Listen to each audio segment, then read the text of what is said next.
The year was 2019, and I was contemplating launching Marin Sonoma Impact Ventures. But I first needed to convince myself that there were enough high-quality, exciting startups up here in the North Bay to necessitate a community and that could possibly be supported by a venture capital fund. So when I was doing all this research, I came across this then one-year-old startup company named Yardzen, and I was blown away with the vision, with what you all were up to. And Jordan mentioned this North Bay Founder Network started with 5 local startup founders coming together for a meeting in June of 2020. Your co-founder, Adam, was one of the 5 people to join that initial meeting and frankly pushed me to kind of keep going with building all of this. So it just gives me such joy to be up here today with you to kind of purposely highlight you, the Yardzen story, and hopefully inspire some of the next generation to kind of keep going and to push through, because today's theme is startup resilience, and that's what we're going to talk about today. So just wanted to relay, again, my thanks to you and your team on that. Appreciate that very much. Yeah, so let's kick us off. I mean, please, this is a gathering amongst neighbors, so can you just introduce yourself, not as a professional, everyone has your bio, but kind of tell us who you are as a local, as a neighbor. Sure. Good morning to everybody. It's a little early. I don't know if everybody like me got kids off to school this morning and then made it over here. I'm Allison Messner. I'm a mom of 2. I have 14-year-old Max and 11-year-old Coco. And I see neighbors in the audience. I see friends that have kids my kids' ages, and it's really wonderful to be here. Outside of work, I'm a trail runner. I'm a frequenter of all the sushi restaurants in Southern Marin. My favorite is Village Sake. Yeah, I just, I probably, just like all of you, do the same things that you do and manage to run a company in between. Minor details, right? Well, we can talk about how that's been enabled, right? What has changed in the world and why that's possible. Well, let's talk about that. I mean, let's go right to it. So I know you've worked in startup companies that were based in Sonoma, San Francisco, and then, you worked in a startup company that was based right here. So why don't you just maybe talk about what it's been like to build as a North Bay founder for the first time? Yeah, so I had my oldest when I was 29. And we moved to Mill Valley just before that. And I was a co-founder of a company in San Francisco. And so schlepping to San Francisco every day, the first couple years of motherhood for me were marked by really a lot of concessions and a lot of schlepping back and forth. And we had a nanny, and I always felt very conflicted about being away from my babies when they were little. And then COVID happened, and there was this massive unlock that came from remote and hybrid work where you could have an office anywhere. And so when we started Yardzen, we set up our office initially in Sausalito. We had everybody coming into the office. And then when the world fully shut down, we moved to Mill Valley. And today I have an office that has a view of Mill Valley Middle School where I can see my children. They run a mile in PE class every so often, and I can give them a hard time if I see them walking and not running. And to me, that's that's like almost utopian, that I don't have to make any concessions. I can pursue the professional pursuits that I want to with the amount of ambition that I want to without making any trade-offs. I can go and volunteer my kids' school for lunch and then go back and do a board meeting. And that was not a possibility before COVID. Well, I love that. And what would you say to the skeptics that would say, great, your ability to kind of run this company from the North Bay means you must be building a lifestyle business and that you're actually not, gunning to build a really important enterprise. Obviously, your results speak for themselves, but have you heard that from anyone or felt, judged on that at all? I can't say I've heard that from anyone. That's a very fair, assumption. But yeah, it's patently false, and we have been able to build the company that we wanted to. And you're right, as evidenced by the acquisition, we were acquired by a strategic, and it's a very large manufacturing conglomerate. It's a wonderful company, very, very successful. And, I think hopefully the results speak for themselves. There's a lot of diligence that happens when you go through an acquisition like that. So if it were a lifestyle business and there was any lack of ambition, it would have been uncovered. Well, amen. You're speaking my language, and we'll come back to that. So before we get to this acquisition, let's rewind. So I mean, the origin story for your company is really uniquely North Bay. So, how and why did this come about in 2018? Can you share that story with our audience? Yes, so my husband, who's my co-founder, and I have a property that's in Calistoga that was in the path of the Tubbs wildfire in 2017. I am not a landscape architect. I'm not a landscape designer.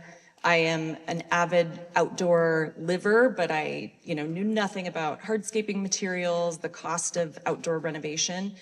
But when it came time to rebuild our outdoor spaces and we started contacting landscape architects and landscape designers, it became very clear that that process was full of inefficiencies. And not because landscape architects are, trying to shake nickels out of people's pockets. Quite the opposite. They're the most wonderful, kindest, thorough people in my experience.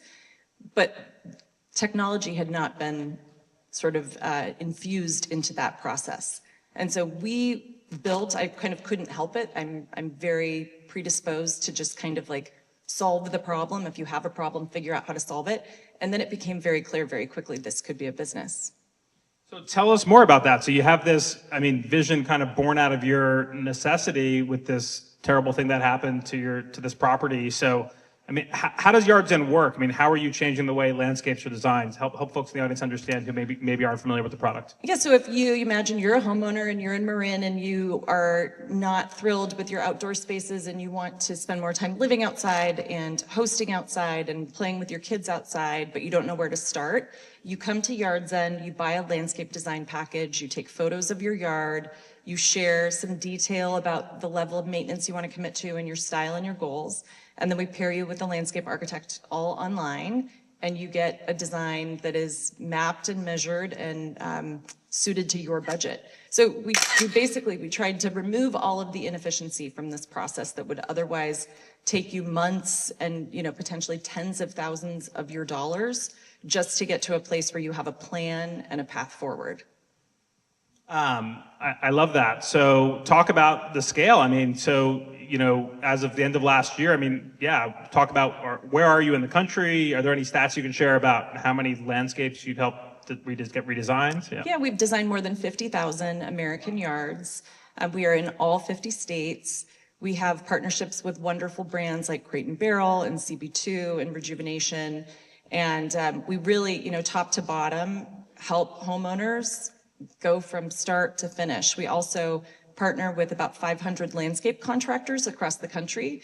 So as you, as a client, move through the Yardzen design process, at the end, you can be introduced to local contractors, get competitive bids, and kind of, have Yardzen's support through the end. Our contractors are very incentivized to do right by our clients because you can imagine a design in hand client, somebody who's paid $1,500 and spent 6 weeks of their time to get to a place where they're ready to hire somebody is among the most qualified lead, if you will, that a contractor could have.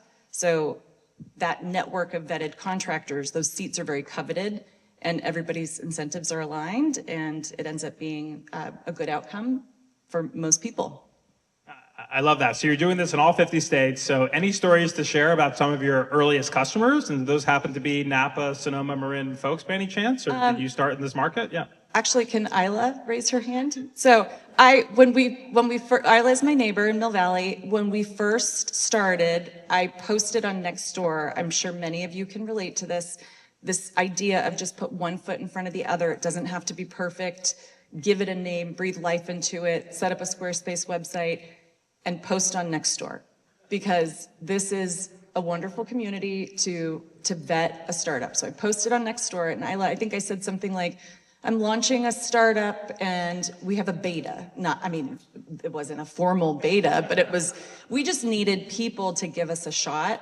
And I don't know if it was free or some arbitrary dollar amount, but it was so friendly and social. But also, I can tell you we're testing pricing. I think I paid maybe $99.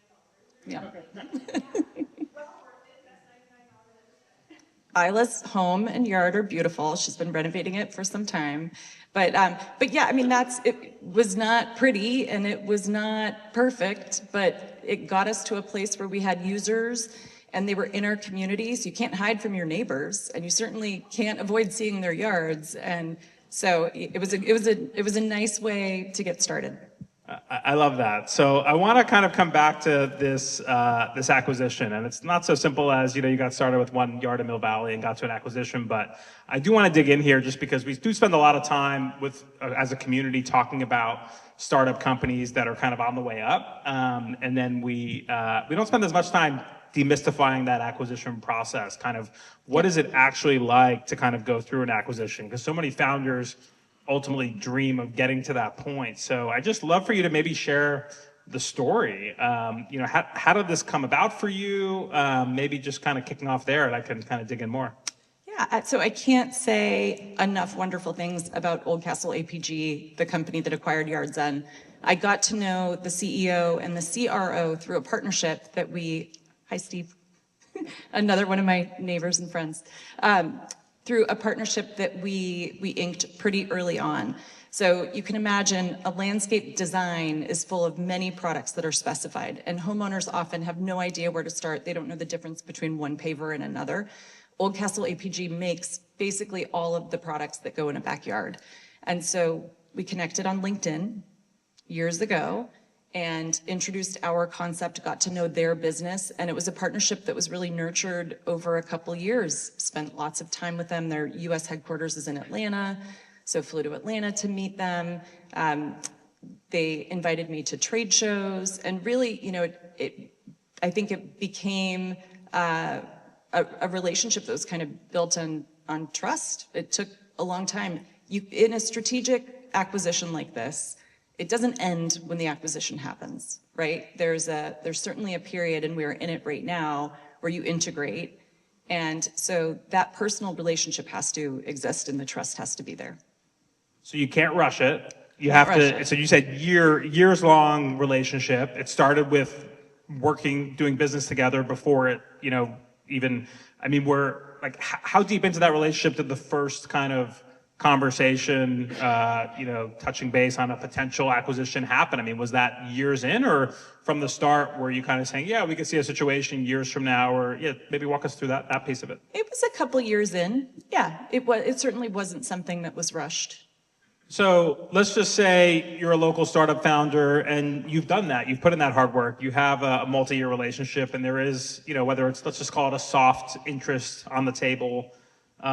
Give advice to founders. What advice would you give them in those early stages of even considering an acquisition? Because it is very distracting, to say the least. How would you guide folks on that? Maybe do's and don'ts, or from what you learned during the process? Yeah, I would say at inception, have some semblance of a plan.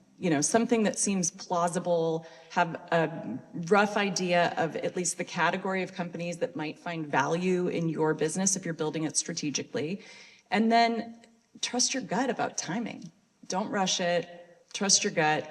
It felt like the right time to me, and it proved to be the right time for them too. I love that. So let's kind of bring this back to today's theme, which is startup resilience. So that founder journey is never up and to the right, even if that's how the story might be told after the fact. So never. I'd love to kind of, be provocative and dig into some of these valleys on this, 6-7 year journey. I mean, what were the low points, and how did you muster the courage and strength to kind of keep going and pushing through all that? We were a screaming infant of a company when the world shut down. And I remember very vividly, there was a period where landscape contractors and contractors in general were not deemed essential workers. And we were certain our business was toast. And we were trying to figure out how we were going to provide not the design service, because that made a lot of sense, but the build service remotely. I mean, all kinds of wacky ideas, like putting cameras on properties and giving contractors iPads to do Zoom calls, like things that would not have panned out. But COVID ended up being an accelerant for our business. And I say that with a lot of sensitivity, knowing a lot of businesses struggled and a lot of people certainly struggled.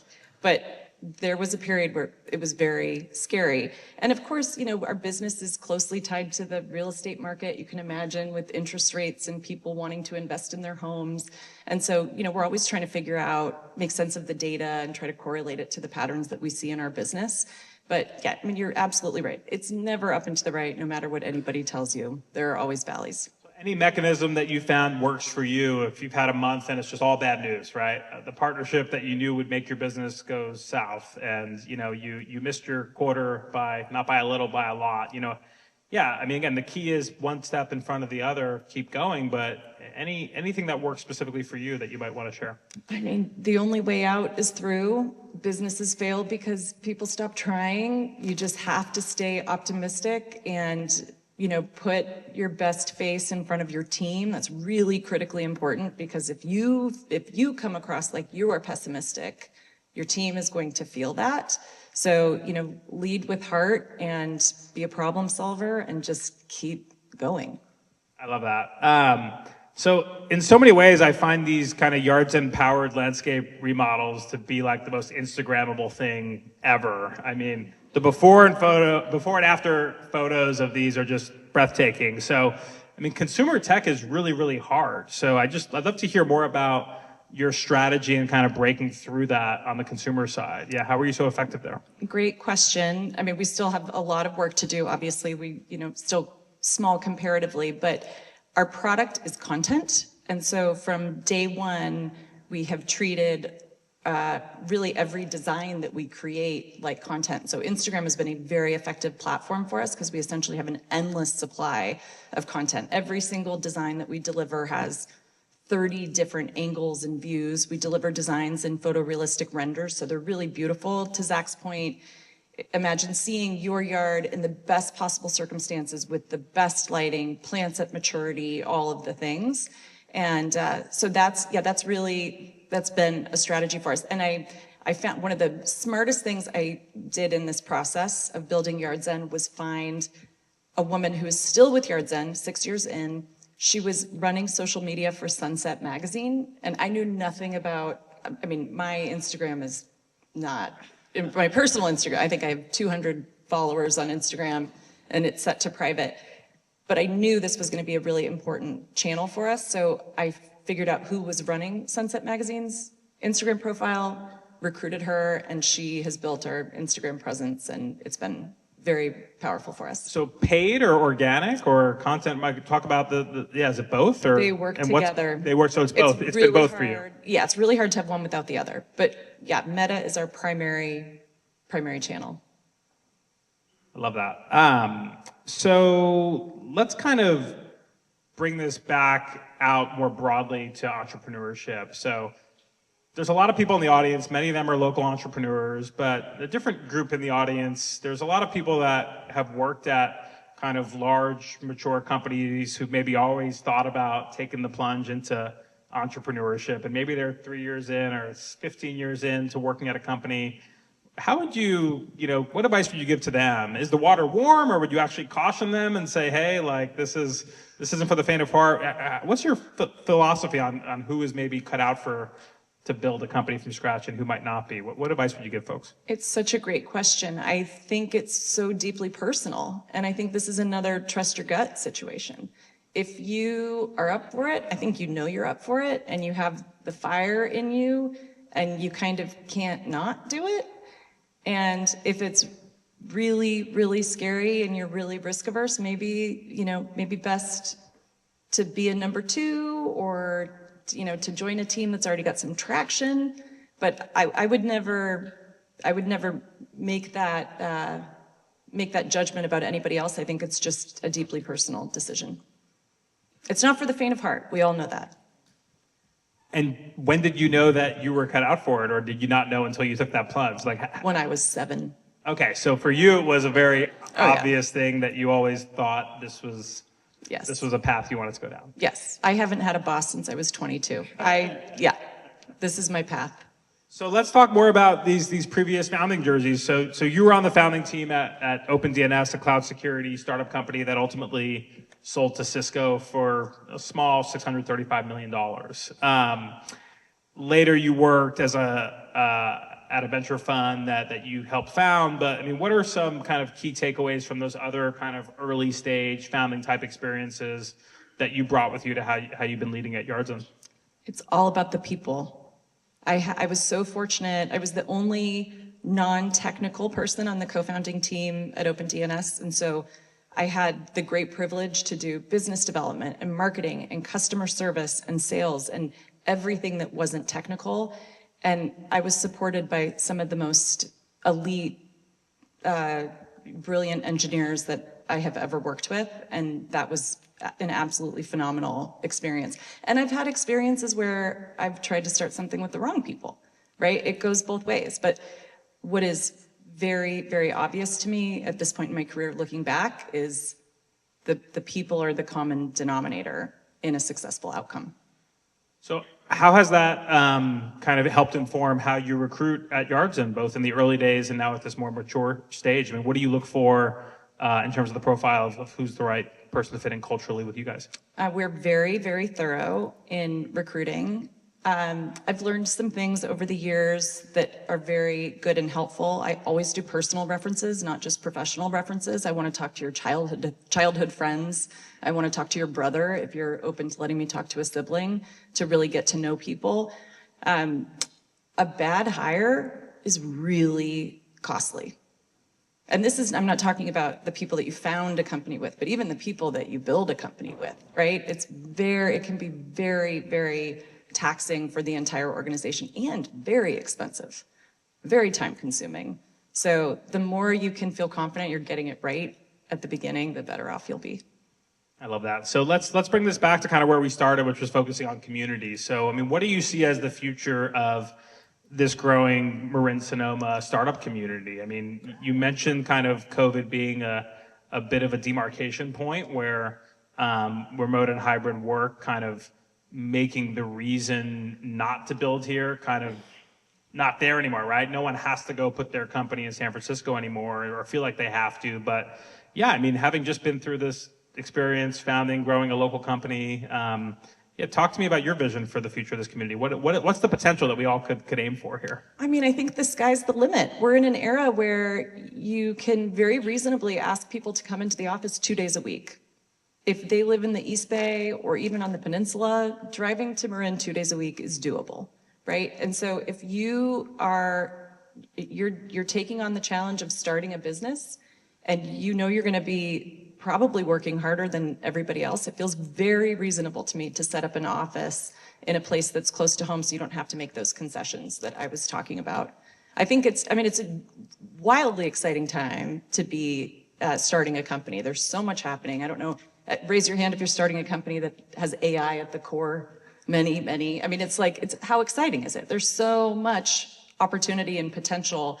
And you know you're going to be working hard. You know you're going to be grinding. If you can make it a little bit easier for yourself so you're not in the car 2 hours a day, why not? That's my perspective. Nah, you're on message. Let's just say that. I love it. So last question. Tell me about what's the future for Yardzen? I mean, where are you taking this company over the next 3 to 5 years? As you said, the acquisition is not the end. It's actually the beginning of this next chapter, and theoretically, right, you'll be able to do more together. So yeah, what's getting you excited to come to work every day? What's the next milestones you're focused on? Yeah, so Old Castle APG has sold through sales channels. They are effectively B2B2C. So they sell to wholesalers who sell to contractors who sell to homeowners. And the promise of Yardzen is we have a direct line to homeowners. And so they they're vertically integrated, manufacture all of their products and own these sales channels. They sell through Home Depot and Lowe's in addition to local wholesalers, as I said. So the promise of having consumers sort of involved in that ecosystem is huge, and we're just really excited to build it together. That sounds great. Well, thank you, Allison. We have to set the right tone and end on time to start the day off to make sure we run on time. So I just, again, want to say thank you for spending time with us and for sharing your local successful startup story. It's exactly what we're talking about here at MSIV, is trying to make sure this community better understands the innovation happening in the community and is better supporting our entrepreneurs overall. So let's give a nice round of applause to Allison. Thank you so much.